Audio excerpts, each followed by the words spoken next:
Okay, so for the 5th year in a row, I am doing this thing where I like to talk about my favorite 20 songs that I reacted to throughout the year, and of course, this being from the year 2025.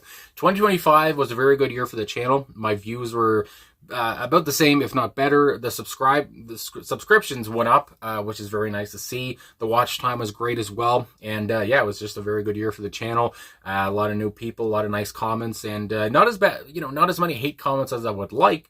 But, some of that was there. But either way, just really enjoy all this, appreciate all the support and all the people who suggest songs. And that's, another way to show here, I guess, my love of the songs that I've heard. I mean, it doesn't just go in one ear and out the other. I like to do this as a hobby, of course, because I don't get paid from YouTube or anything like that because of copyright. Every song is pretty much copyrighted. And this is just a hobby. And I like to talk about the songs that I listened to throughout the year that really meant something to me. So we got 51 honorable mentions before I get into the 20 on my list. And yeah, so just for the 51 honorable mentions, I couldn't cut it to 50 either. I couldn't cut out one of those songs. I like them all. So anyway, I'm not going to get into depth on all those 51 songs, but I will in the 20. And God only knows how long this video will be. If you've watched me before, you know that I can talk. So let's get into the 51 honorable mentions right now. So Jerry Rafferty, Right Down the Line. Thomas Dolby, She Blinded Me with Science. That's a fun song. Nick Drake, Fruit Tree. The Selector, On My Radio. That one really gets in my head. Suede, The Wild Ones. The Jam, The Bitterest Pill. Department S, Is Vic There? John Martin, Solid Air. Noel Gallagher's High Flying Birds, If I Had a Gun. Yes, Close to the Edge. Ian Jury and the Black Blockheads, What a Waste. The Who, Eminence Front. Magazine, A Song from Under the Floorboards. The Replacements, I Will Dare. Alice in Chains, Sea of Sorrow. The Cars, Tonight She Comes. Bruce Springsteen, I'm on Fire. Leonard Cohen, Everybody Knows. It was very hard not to include that on the 20 list. Dire Straits, Romeo and Juliet. Kate Bush, This Woman's Work. The Style Council, You're the Best Thing. Morrissey, Are You Sure Hank Done It This Way? Live cover. The Blow Monkeys, Digging Your Scene. Funboy 3, The Farmyard Connection. Donovan, Season of the Witch. Jeff Buckley, Forget Her. Wham, The Edge of Heaven. Lloyd Cole and the Commotions, Rattlesnakes. America, Sister Golden Hair. I wanted to put that on the top 20, but I've heard parts of it before, so I said I can't really put it on the list. Gary Newman, We Are Glass. Japan, Ghosts. Pet Shop Boys, Being Boring. XCC, That's Really Super, Supergirl. Marvin Gaye, I Heard It Through the Grapevine. Carpenters, Yesterday Once More. Nine Inch Nails, Hurt. Joy Division, Atrocity Exhibition. Cocteau Twins, Bluebell Knoll. 10cc, I'm Not in Love. That was a close one on the 20 list as well. The Stranglers, Hanging Around. Another one that almost made the list, but again, I could only have 20. Ace Frehley, Rip It Out. Bronski Beat, Why? The Go-Go's, Vacation. Gordon Lightfoot, If You Could Read My Mind. Pavement, Harness Your Hopes. Alice in Chains, once more. Frogs. James, Sit Down, 1991 version. The KLF featuring Tammy Wynette, Justified and Ancient. That was just a crazy song. And the views on that video, I appreciate all the views on that video. That was nuts. The Kinks, Father Christmas. Dusty Springfield, Son of a Preacher Man, and Slade, Merry Christmas, Everybody. So there you go there, 51 songs. At least that's what YouTube's telling me, so I believe it adds up to 51. Hold on, I gotta wet my whistle. I mean, this is kind of like a laid-back video. I don't have the headphones on. I feel a bit naked in that way now. And, yeah, I'm just going to talk about my 20 songs now, after giving all those honorable mentions there. And really, there was no song that I listened to throughout this year that I hated, that I just absolutely hated or whatever the hell. I just, some songs meant more to me than others. And now we get into the 20. I apologize if a song I reacted to throughout the year that you like, isn't on this list or wasn't a mention. I mean, hopefully, your feelings aren't too hurt or anything like that. But let's get into this now with number 20. The Mighty Mighty Boss Tones, The Impression That I Get. And I got some notes here because I feel like I'm doing a PowerPoint presentation like I'm in high school again. But I got some notes here because I want to have, something to go off of. And so I'll be looking over there a little bit. But anyway, here we go. An anthemic track, of course, with a lively guitar, a fun horn section. I mean, that's one of the brightest spots of it. And I feel like it's one of the biggest points of it. And a lot of ska punk energy, of course, which I feel like is big points of the band in almost all their songs, even though I haven't heard all of them. Its lyrics are deceptively, if I could say it out loud, I could write it, but I can hardly say it, deceptively meaningful and personal. While you enjoy Dickie's gruff voice, which gets even gruffer, when into that chorus when he goes, I never. I mean, I just love how much fire and how much vigor he puts into the song. Anyway, like I say, he goes from that gruff voice to a feral version of that gruff voice, which, like I said, is very fiery. And yeah, going to that with that scream of I never had to knock on wood, and then you realize what he's actually singing about and how relatable it is. Like everyone, I've suffered, especially through 2025. My goodness gracious, now the Pepsi's coming up. I suffered through loss through 2025 through the loss of my dog. And while I'm belching here, Sheena, she's dead. She died in 2025, May of 2025. She was 15 years old. So, I mean, it was coming. We had to put the little lady down. But yes, and I had one of my friends, my best friend, he lost his great uncle, who was basically a father to him. And I mean, it just seemed like a lot of loss for me throughout 2025 and from people who are around me as well. So, yeah, this song really, I don't remember when I reacted to it, but it really hits home anyway, and makes you think about how lucky those people are if you're one of them who has never had to knock on wood because you haven't suffered through loss or what have you. So anyway, it's just they get it. The Mighty Mighty Boss Tones, they just seem to understand it, and they just seem to know that what people go through who do suffer through loss or devastation or tragedy, hardship, whatever it is.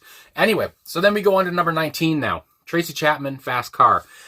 I feel like I was the only person on earth, I might have been living under a rock or something like Patrick Starr, but who didn't hear the song until 2025. The only reason I really heard of it was because of the cover from Luke Combs, I do believe. I didn't hear his cover either because I'm not really into modern country to begin with, but I thought, okay, I gotta listen to Fast Car because I'm seeing it everywhere and I've never heard it still, so here we go. Anyway, like I said, yeah, I feel like I was the only person that never heard this, even though the original came into the limelight again through the cover. It still eluded me. What can I say that hasn't already been said? It's a poignant song about poverty, dreams, and a terrible continuous cycle. A couple who faces challenges. It's a bit optimistic. It's some folk rock as well, of course. I love that Tracy sings it in her naturally low register. And again, and I've seen people say that, she was mistaken for a man, because of her voice, maybe even because of her look or whatever the hell. And it's just, I don't know, her natural voice just made it even more relatable. It just made it even more, like I said, natural, I guess. But yeah, there was no, she didn't have to go to a higher range or go to a tenor or whatever the hell to get her feelings off. It's made it even more real, that it just came from her natural place. And she saw these challenges. That's what she said anyway. She saw this where she was growing up in Ohio, and she knew about the challenges that people faced, and poverty, and like I said, dreams and all that. So anyway, it was coming from a real place. She's a great storyteller, of course, through the song. It is crazy that this was her debut single. I mean, my God, coming out swinging. Anyway, yeah, it makes it even more relatable and real, the way she delivers the song. She saw the struggle. She knew people who were hoping for things to get better. And for some of them, like the song suggests, it just keeps going in a continuous cycle. But, it's just, I don't know, she's such a great storyteller just through this song. I put her up there with the ranks of guys like Jim Croce or, no, I can't remember, Harry Chapin, or Chapin. I can't remember how to say his name. But of course, she's a great storyteller, just only through this song anyway. Then we go on to number 18. We've Only Just Begun by Carpenters. And if you've watched the channel, you know that I've done some Carpenters reviews and or reactions, and you know that I love the Carpenters. You know that I love Karen's voice, and I love Richard's arrangements and his genius mind of how to make the music work for Karen's voice. And so it's not really a surprise that Carpenters are on this list. I mean, some of the same usual suspects are on this list, as you would imagine. So anyway, honestly, I never thought that a pure wedding song would be on a list like this for me, but the Carpenters are special to me, at least anyway.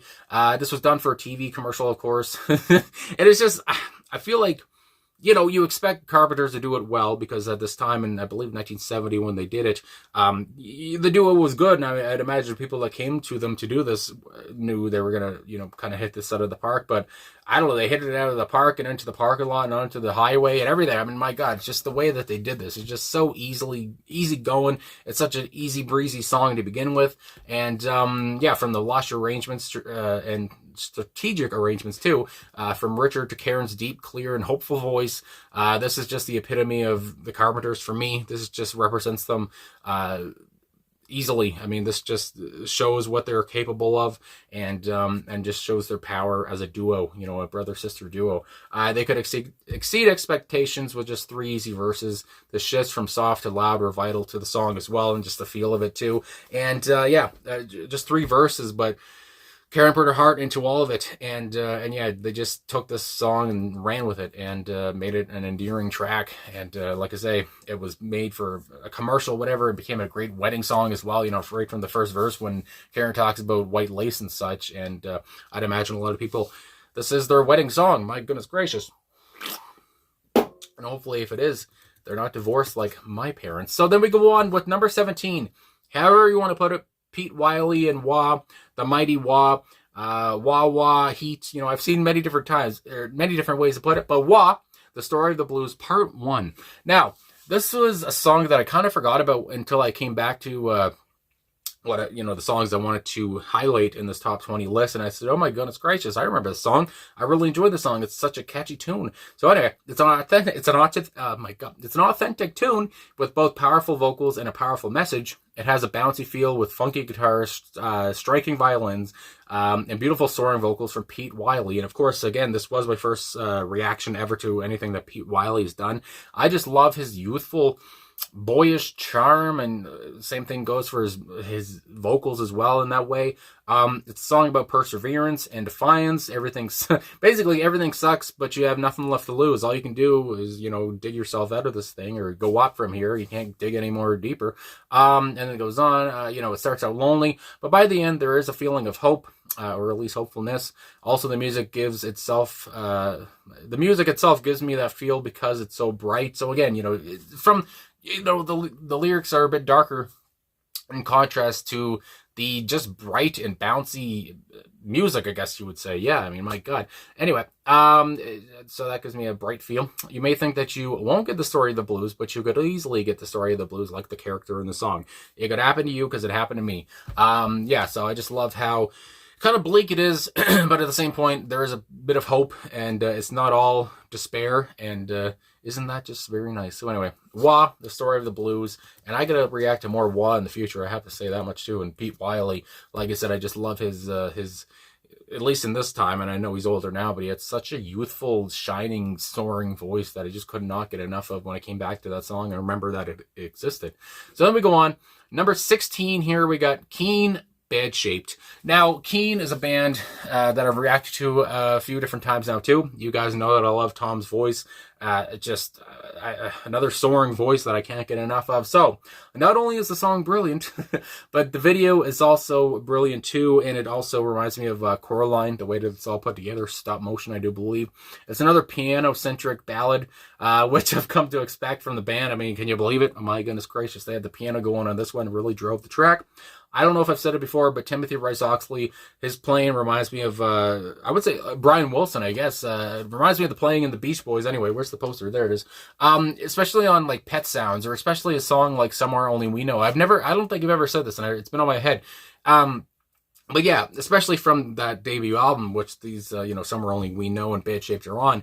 But it really gives me big Beach Boys vibes, the piano playing, and I just want to mention that here. So, of course, it's a great ballad.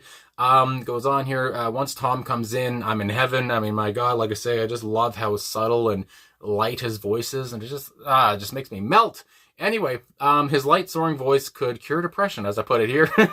It's funny to read these notes back after I did them the other night. As Rice Oxley once explained, it's a sad and angry song, but it's full of hope. It's another, just like Story of the Blues, kind of in that way. Anyway, you feel left behind, but there's always a hope that someone will come back for you. My goodness gracious, when you're bad-shaped and old and decrepit and useless to the world. I mean, my God. But, yeah, really enjoyed the song. And I like that I saw a video actually today that came up on my YouTube recommendations where they talked about, there was an interview with Tom, and he talked about how his dad never really saw Future music or something like that, didn't really understand it. And once that he heard Bad Shaped, he understood it, which is just crazy. The crazy that his dad didn't get it right off the get-go with, the first couple singles that came out from the album, but apparently when he heard Bad Shaped, he understood his son, which is very nice to hear anyway. Number 15, Blondie and Dreaming. When I reacted to this song, I knew it had to be included on this simply for the intro from Clem Burke, which is just explosive. It's frenetic. His drumming alone has the song on this list. I mean, it was nuts. Watching the video too, the music video, was just like they were having the time of their lives. Again, like I say, Clem just seemed to go, and he was an animal on this track and on his kit, and I just loved watching him in the music video as well. His sound couldn't be denied. The song overall is so positive. It's called Dreaming for a reason, and the song is really a piece of dreamy power pop, of course. Yeah, there's both tough and hopeful emotions. Hopefulness seems to be a theme here, I guess, in my life. I don't know. I guess I like hopeful songs, I guess. Dreaming is free, which is about the only thing that's free these days. Hey, anyway, then it gives me Cheap Trick vibes as well. Like a song like Surrender. I don't know why that comes to mind, but some Cheap Trick songs are just pure elation or just pure happiness for me, and this song has that in spades, so it just reminded me a little bit of Cheap Trick, maybe the melody as well, but either way, I don't know, it just sounds happy, and that chorus is such an earworm. And like I say, Clem Burke, Blondie's voice obviously is great, and I just love how she's soaring at different points, but again, Clem Burke, and rest in peace to the man, of course, too. He was a great drummer, and that might be underselling it, but of course, he passed away more recently, and I just want to give him his due there, but there you go. Blondie and Dreaming at 15. So then, 14 is next. Japan, Quiet Life. This song and Japan as a whole, I mean, when they were requested, I was like, Japan? The country? Am I reacting to? No, it's a band called Japan, and the balls to call yourself Japan is great too. But like I say here, I was intrigued when I watched the music video for this in my first ever reaction to the band. They looked like aliens. The hair, the clothes, the looks, they just looked like stars, to be honest. They seemed authentic. They seemed real. And David's voice, to me, I did not expect his voice to be so deep, just from the look of him, almost like a David Bowie kind of look. I was expecting his voice to be kind of high. I don't know why. And that kind of rhymed as well. But yeah, he had a very deceiving, he was deceiving to me because he had a deep voice that just, cut me up. And my God, it gave off some haunting and foreboding vibes, of course. Boys, that part of the song, and boys, that's like a vocal stim, I guess, for me at this point. It's just boys. I could be anywhere. It could be in the car. I could be at Walmart. Boys. It's just, I don't know, just the way he delivers that word is just great. It's just good for me. That was good enough for me, and that's how the song made the list. Anyway, but I gotta say as well, the quick drum buildup at the beginning, those pulsating synths, the intricate guitar playing, it's just beautiful. Everything about it is just bright and colorful, and it's. And like many people commented on that video, these guys were just so different, and you could tell that they were influential on many different bands to come. And I believe they released it and then they re-released it in 1981, if I remember correctly from all the time ago. But when I reacted to it, but I don't know, something about it is just so different, and I just really enjoyed it. And it's a song, of course, that I still listen to this day, like all these songs on this list, pretty much. Then we go on to number 13, Elliott Smith, Ballad of Big Nothing. My goodness gracious. This is Elliott Smith in spades. This is just his work all over. If you want the quintessential Elliott Smith, here's a song for you. So upbeat folk sound, thanks to the guitar work, of course. The acoustic guitar drives the song like many of his different tracks. It goes on, which is a big contrast to the nihilistic lyrics about addiction. And it's another thing, too, where I think about how, of course, Elliott Smith dealt with addiction, and whether he's talking about himself here or what. In the song, I would imagine, some of his life bled into this track and its lyrics. But either way, I think about that and thinking about himself as well when he's singing these words. Of course, it goes on. The irony is not lost on us that the song's character may be free, but his life is not something to be really happy about. The struggle to find meaning is real in this track too. Elliott delivers these words in his typical whispery, almost broken voice, which I've never, I guess I have, whatever the hell, but Elliott's voice matches his lyrics to a T. It's a match made in heaven. He has such a light, broken voice, like I say. And yeah, it's just him singing about addiction, singing about nihilism in a way as well. It's just, oh my god, it just fits like a glove here. Anyway, despite its heaviness and all of that, it of course is all catchy as, I mean, my god, it's catchy as all get out. So I really enjoyed that song, and again, it's a song I listen to a lot, and that of course factors into it being on the list here. And even though again it's quite the heavy, intense track, it sounds very good. So, yeah, and it's catchy as all get out. So then we have number 12, The Cramps, Creature from the Black Leather Lagoon. Now, I don't know, once I heard the Cramps, or reacted to the Cramps for the first time, I would say a few years ago, I've been hooked. This is exactly what I expect and adore about the Cramps. Raw rockabilly surf, raw rockabilly surf, horror, it's all of that. Draw some horror movies, of course, that fits the band aesthetic, of course, and the style too. The bass line is nuts, the crashing guitars are nuts, the drums are lively as hell, and the Lux yelps are entertaining as ever. And yeah, just his yelps, his hiccups, his brashness, and the music video too was nuts. I mean, my god, from the get-go, him coming out of I guess a woman's part, if I remember correctly, anyway, and that just, you know, his tongue going everywhere. I mean, my god, the video fit this song so well as well. And of course, like I said, the video was sexy, it was raunchy. I mean, my god, from what I've heard too, a lot of people fell in love with Poison Ivy through the video because she was very, very hot in that video, and I'm sure a lot of people fell in love with Lux as well because he was hot in the video too.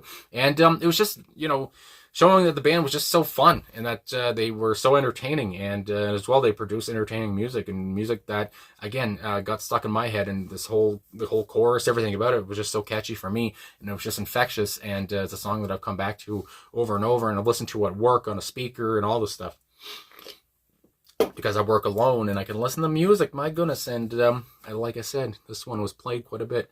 So then we go on XCC, 10 Feet Tall, and number 11. XCC, you guys know, if you, again, have watched the channel, that I love XCC. I love Andy Partridge, Colin Moulding, Terry Chambers, all of them. My God. And if you watch the channel, like I said, yeah, then you would know that I love XCC, and it was inevitable that they'd be on this list. 10 Feet Tall is a song where two lovers are walking on air. I mean, my goodness gracious. Colin sounds happy as hell. Heavenly harmonies between he and Andy. It's an acoustic guitar driven song, and its melodic charm is undeniable. It's such an easy flowing song. The whole melody of da da da da da da da da da da, you know, that kind of a thing. It's just, I don't know, there's something about it that just makes my head go like a fucking nut, like it just did. And yeah, like I say, it's just an easy flowing song. It's just so breezy, and it's just like everything's so positive, and I feel like nothing bad can happen. I mean, if I'm listening to the song and, you know, somebody says that somebody I know died, I mean, I feel like it wouldn't even affect me. I don't know. Because I'm feeling 10 feet tall when I'm listening to it, and once it ends, I guess that's when reality hits you again. But I just love it so much. And 10 Feet Tall, like I say, XCC, there will be more XCC reactions to come in 2026, of course. And now we're in the top 10, and at 10, we have one that probably should be higher, but it's just so intense and it's just so heavy that it's almost hard for me to listen to. But it's Sinead O'Connor and Troy. And like I say, it's a song that should be higher, but it's almost so heavy, intense, and heartbreaking that it's hard to listen to. Reminds me of Unsatisfied by the Replacements in that way, where of course in Unsatisfied, he's not talking about a tumultuous childhood or about his childhood trauma or whatever. But there is that feeling of unsatisfied. It's just, I don't know, it's relatable, even though I had good parents anyway. But it's just relatable in the way of trying to rise from the ashes, and it's just and just how painful it sounds, and not painful in a bad way, just how much pain you can feel from Sinead here, and how she just wants revenge, really, or just wants to, again, rise from the ashes. And as she says at different points, I will rise, and how she goes from like an angelic being to sounding like a demon, but on purpose, of course, because she really wants to get back at those who have, wronged her, I would say. But anyway, it's heavy and intense. It's fiery. I mean, my God, it's all coming from a haunting place, and it sounds haunting itself. Anyway, like I say, I will rise. You should have kept the light on. These kind of lines there that just stick with me. Because again, you should have kept the light on, apparently, because she was forced outside, or forced to sleep outside sometimes, which is just crazy. Again, when you're doing that to your child, I can imagine her pain. Her control was crazy here, especially for such a real and honest and vulnerable track from her. which I talked about again, was inspired by her tumultuous childhood. Lush orchestration and sharp strings, but Sinead, of course, is the focal point. And the strings had to be sharp, of course, because of the mood of the song, because of the way she sings it. And again, she goes from a light place to just a heavy, loud place, but I don't know. The music really worked with it, with her voice as well. So then we go on here to number 9, The Police, Can't Stand Losing You. When I reacted to this song, I believe in last January of 2025, it was one of the first songs I reacted to, and I thought, this one already has to make this kind of list here because I just love it so much. It's so infectious and catchy. So Stuart Copeland opens it up with his drumming, of course, and his feel is just like no other drummer that I've really come across. Again, there's so many great drummers in the world, or of all time: John Bonham, Neil Peart, so many different people come to mind, Keith Moon, but Stuart Copeland is up there with those people because his feel is always so great. He has such a great groove. His timing is always so good as well. His kit always sounds crisp. It's just nuts. Anyway, and then we move on into the band's signature reggae sound. While it also holds kind of a punk element, of course, still the instrumentation is sparse, and that's something I just really enjoy with the Police and how they seem to always craft their songs a bit like that. The guitar drives the song. Sting sings in his tenor tone that only he can do. They sing the chorus like 100 times, but I just don't get tired of it. It has that teenage angst and anger all over it that I just love. You could tell that the guys were hungry at this point in their career, and I don't know, when I was listening to it, again, coming to this, that's just something that I really picked up on. And yeah, you could just tell these guys were hungry for success. Anyway, Sting apparently wrote the song very quickly. And although the lyrics talk about suicide and loss, he says they're more of a joke and that they should not be taken that seriously. But you could have fooled me because, some of these lines, it's crazy. I guess you'd call it suicide, but I'm too proud to swallow my pride. Now I can't fucking remember the whole thing. Either way, it's angsty, like I say, and relatable I'm sure for many young people especially. But like I say, I guess Sting says, it shouldn't be taken that seriously, but at the end of the day still, it's quite a great song and catchy as all hell. And like I say, that, Can't Stand Losing You was said about 100 times in the track, but I don't get tired of that. So we move on to number 8, The Cranberries, Ode to My Family. Now, from the automatically from Dolores, I'm just hooked. I melt. All of it. Just off the top, like I say, it immediately makes me smile, followed by that hushed understand. It's just, her voice is just something else. My God, what a loss it was when she passed away. Way too young. The gentle strings and soft guitar only complement her vulnerability. Her lilting and unmistakable Limerick accent just hits so hard here. Again, because she's being very honest. She's being very vulnerable. She's being very personal, talking about her life, talking about fame. It's just, my goodness gracious. And that, I love the sound of the song, and I love how catchy that is, and the do-do-do-do, and her voice, and like I say, the guitar work and such. But at the same time, I just really enjoy these lyrics, and I really enjoy the message of it, at least what I think the message seems to be. Where I talk about here, seems to be about fame. Do you see me? Do you like me?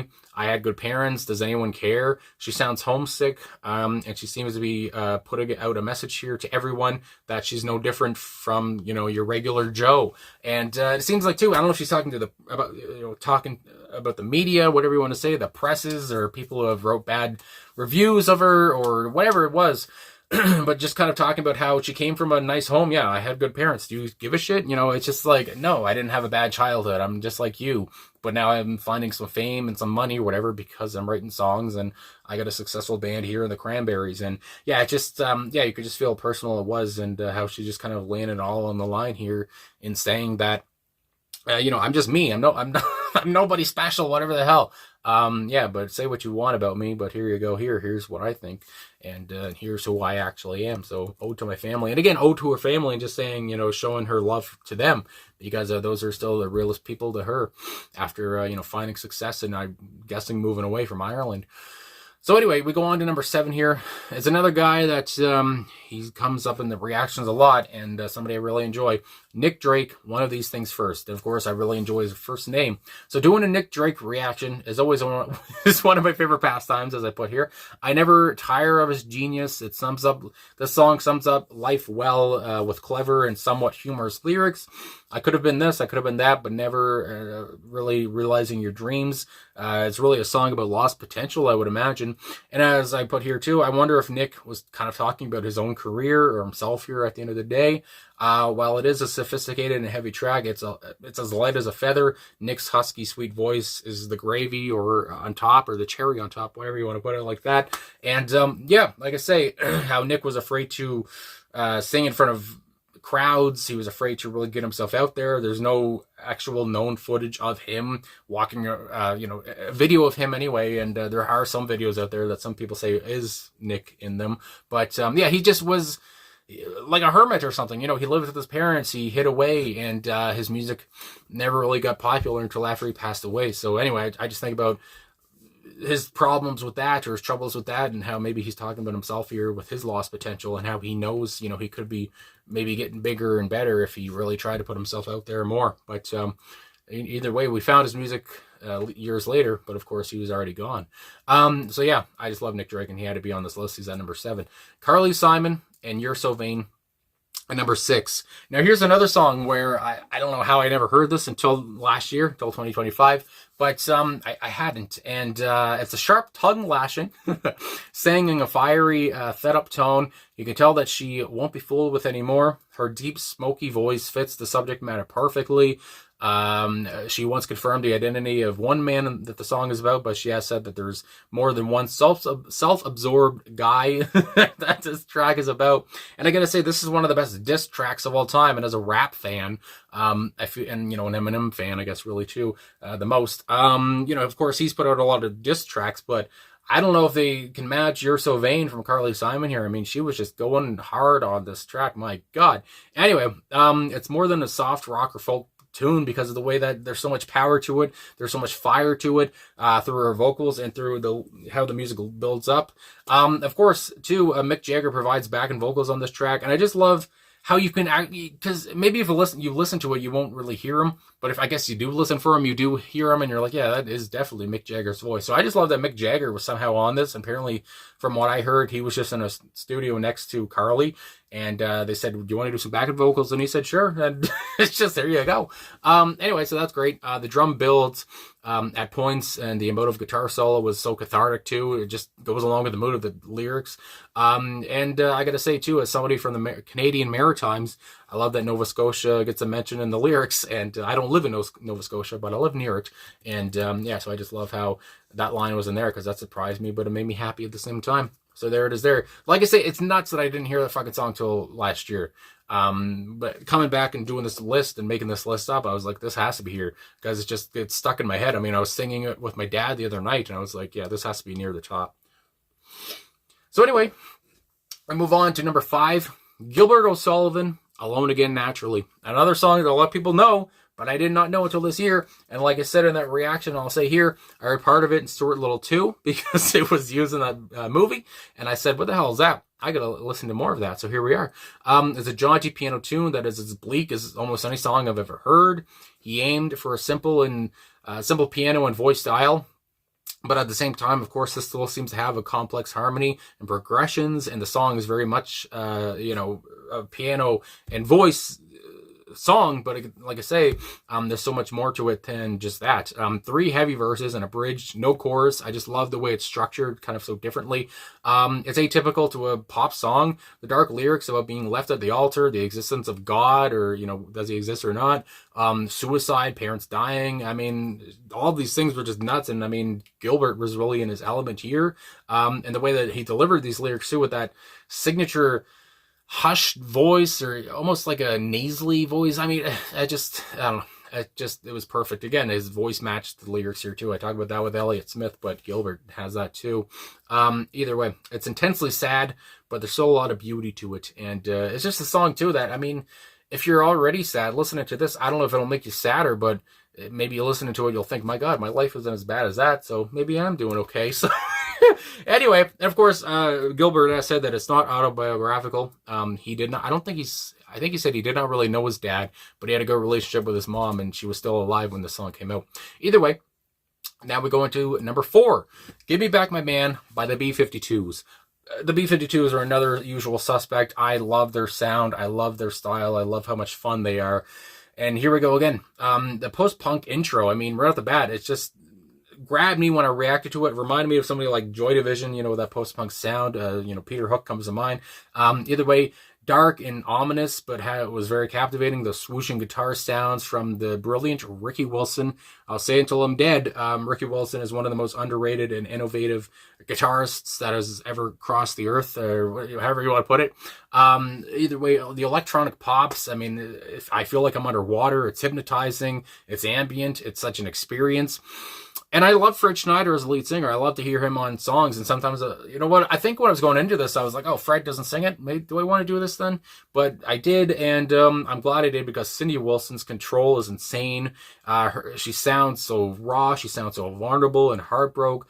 And that really fits the urgent lyrics. And I just love, she has, again, that youthful voice. And I know they were younger here, but there's just something about her voice that just sticks with me and cuts through you, and you're like, my God, just give her back her man. God damn. Anyway, either way, yeah, like I said, she sounds heartbroken. Fits the lyrics. I mean, I give her man back, like I say, is an otherworldly song that only the B-52s could have created. Are you ready for the top 3? I don't know if you are, but at 3, we have a band that is a usual suspect on these lists. It's Squeeze, Pulling Muscles from the Shell, a song from Argy Bargy. I have to mention that because I did say in the reaction video that it was Argy Bargy, and people yelled at me. But of course, it's Argy Bargy. I love Glenn Tilbrook's crisp tenor voice that immediately starts us off. I mean, they don't give us any time to breathe. Just right out of the bat, here comes Glenn. And I love it because I love his voice. It's just so friendly and sweet. Oh my goodness. The melody creates such a catchy, almost perfect pop tune. Great guitar and piano breaks, of course. Jules Holland is an animal here. Pretty bold bass work. Gilson Lavis always knew where to be in a track. And I don't know if I've done a Squeeze reaction or talked with him ever since he passed away. But of course, he was just so good at being their backbone and, you know, letting everyone else do their own thing while he did his own thing, of course. But I don't know, he just let the band talk, and in the way of like a Charlie Watts kind of, in that way, where everyone around it was just, and he as well were just full of talent, but he just let everyone do their thing, and he was just behind them, keeping score, whatever, and just working, doing his own thing, and it just worked so well for the whole band. Anyway, he always knew where to be in a song. The musicianship was second to none. The guitar solo was unexpected, but it was done so perfectly, and from what I've heard, Glenn really wanted it to be done perfectly. He really went over it and really try to perfect it anyway, from what I've read. And then we go into Jules' solo on the keyboard, piano, whatever you want to say. And like I say, he's just an animal on this track. And going from the guitar solo to the piano solo, I mean, it's an eargasm. It's just crazy. The title, of course, Slang for Sex. The lyrics are smart and playful and pretty steamy as well. You know, pulling muscles from the shell. Hello. And I just love, and I feel like William Tell made Mariana tiptoe feet. And then Glenn Tilbrook, pulling muscles from the shell. It's just oh my God, it just gets in my head. And I just love that friggin' band. Anyway, we go on to number 2. Number 2, it's a band I first reacted to this year. It's James and it's Laid. And when I say this year, it's 2026 now, but of course in 2025. James and Laid. I'd never heard of James when they were requested. I said, James, just a name? It's a band? My goodness gracious. But, of course, they would come into my life, and I've listened to a couple of their songs now, and I've downloaded the both of them and listened to them everywhere. So, strongly played acoustic guitar opens up the track. And then you got David Bainton Power, I want to give his name there, who comes in with his gunshot-like drumming that just builds up. And I can't even replicate it because I can't even do it fast enough as he does. When the song just builds up and then we have a climax. I mean, you want to talk about an eargasm or whatever, what Squeeze was talking about with pulling muscles from the shell, but how it just explodes. And then it goes into Tim Booth's beautiful soaring voice. This band is on fire. It's a holy fuck. I'm melting over here. I'm in heaven. Anyway, the climax into his beautiful soaring vocals, his high notes blew me away. And I do say here, when I'm at work and listen to the song on my speaker, I do try to replicate that high note that he does, and it's just crazy. I mean, the way the places he hits there with his voice is crazy. It's a short song, but it's just such an infectious anthem that I could not, I could not have it on. I could not have it on this list. Whatever the hell you want to say there. And the production is absolutely vibrant. It exudes sex, frustration, and undying love. I like the whole last part there too. You're driving me crazy. When are you coming home? It's just, these lyrics are so on brand. And I know the song too was used for, was it American Pie films or whatever? Either way, I've never watched them, and I never heard the song in those either. But I've heard it now. I heard it last year, and it's just stayed with me. And I can see why a lot of people, it was used as an anthem or it was used for movies or whatever. But I'm sure a lot of people heard it before that, and maybe people are tired of it, whatever. But as someone who just heard it for the first time last year, it had to be on my list, and had to be number 2, if not number 1. But number 1 was taken. Are you ready for number 1? I don't know if you are. I don't like putting bands on twice on a list like this, but I had to. I had to have 2 of their songs on here, and I think I only reacted to these 2 songs throughout last year. But my God, this is just, it's had to be number 1. I loved it so much. It's an infectious track. It's catchy as all hell. It's Squeeze again, and it's Tempted. This is one of, if not their most known song, I guess, maybe in the United States and Canada, whatever.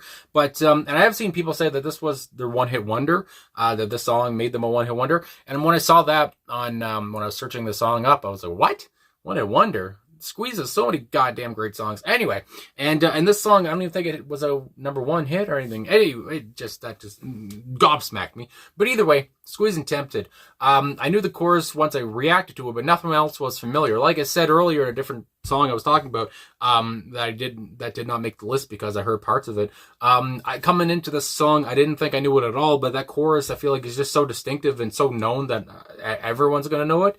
And so yeah, it's still my number 1 song here that I reacted to. Anyway, Chris Difford said he was inspired from bands like the Temptations, or just bands from the 50s anyway, with that soulful feel that was going on here, that soulful sound. And like I say, you can really get that and get that feeling right away with that keyboard riff that immediately grabs you. I mean, my God, it just seems so sultry and sexy. I mean, the song's sexy as fuck. I mean, holy fuck. It just immediately grabs you. Gilson Lavis has his constant hits are heartbeat like. Paul Carrick, I mentioned him earlier. But he was not in the band for that long, but my God, did he leave his mark. Like I say, I really love Glenn Tilbrook's voice, and I like Chris Difford's voice too. But Paul Carrick just hit this out of the park. And from what I've read too, Chris has said that he and Glenn, had egos at this point, and Glenn wanted to sing it, whatever, but then they said maybe Paul should do it, and Paul just kills it, and I'm glad they went with Paul here. And I'm sure, Chris or Glenn could have done it too, great, but Paul, just something about his voice, like I say here, that natural, smooth, and rich voice that he has, just gorgeous, and puts the song over the top. I love Glenn's short part on the track too when he comes in, and then I love how Elvis Costello comes in there too with his deep voice. And in the music video and in the reaction video that I did for this, I do think that I said, because Chris Difford pretends to sing Elvis's spot, and in the video I said, I guess that was Chris who was doing that, but of course it was Elvis Costello doing that part with that deep voice. And I just love how there's 3 guys on the song, although of course Paul's doing it all, basically. Anyway, it goes on here. A lot of swagger to the song. The bass and guitar work are subtle but groovy. It's just so light and sultry and honest, like I talked about earlier. There's something sexy about it, to me anyway. Either way, music and lyrics are both kind of very great. Of course, anyway, we go on. Lyrically, we're talking about loyalty. While being on the road, I would imagine. I love that Chris said he was inspired to pen this while he was in a taxi, and he just wrote about things he saw, which makes the song kind of even that much more accessible, that much more relatable, especially for bands or whatever you want to say there too. And it's another song that I blasted in the car. It's another song that I've listened to a lot. It was one of my most listened to songs of 2025, and that's why it's number 1. And I don't know, it's just everything about this song is just so good. How they flow into that chorus, tempted by the fruit of the... And then how Paul has some fire at different points with that, tempted by the fruit. It's just, holy fuck, it's just so good. And like I say, talking about being on the road, the fruit of another, it almost makes me think about, are they talking about another man or whatever? Is there a gay thing going on here? But either way, whatever it is, being tempted on the road, being tempted to do these things because, again, you're a band on the run. I mean, that's what I think of. And there's so many different bands that have talked about that. And yeah, either way, I mean, BTO comes to mind, rolling down the highway or whatever you want to say. But so there you go there. Sorry for the different pauses, but it's so hard to do a long video like this. I don't know how long this video is at the end of it, but thanks for watching throughout all of 2025. Like I said off the top, the subscriptions this year were so good. They were high, and like I say, the views were great as well, and so was the watch time. It's just, I'm grateful. I mean, my God, and the community, I guess I would say, that I've created here, or that I've kept up, whatever, over 8,000 people have subscribed to this channel, and that's just crazy. I mean, I would not want to have 8,000 people in my house, good God, but yeah, so just thankful and grateful for everybody that watches, and yeah, and just to show here again that I do really enjoy the music that you guys suggest, and that these are my 20 favorite songs that are reacted to. And this year too, I would have to say, some years I know which song is going to be number one, but this year it was hard. I have to say, from James to Squeeze, and or even B-52s, I was like, Jesus, what do I want to put at number one? But so yeah, just shows that I love so many of the songs that you guys suggested, and just very happy to be in front of this camera and do this in my room while my dad is downstairs sleeping usually. So anyway, thanks for watching throughout the whole year, and hopefully you guys will continue to do so in 2026. Thanks for liking, subscribing, commenting, all of those things. I really appreciate all the support, and I'll talk to you guys again soon.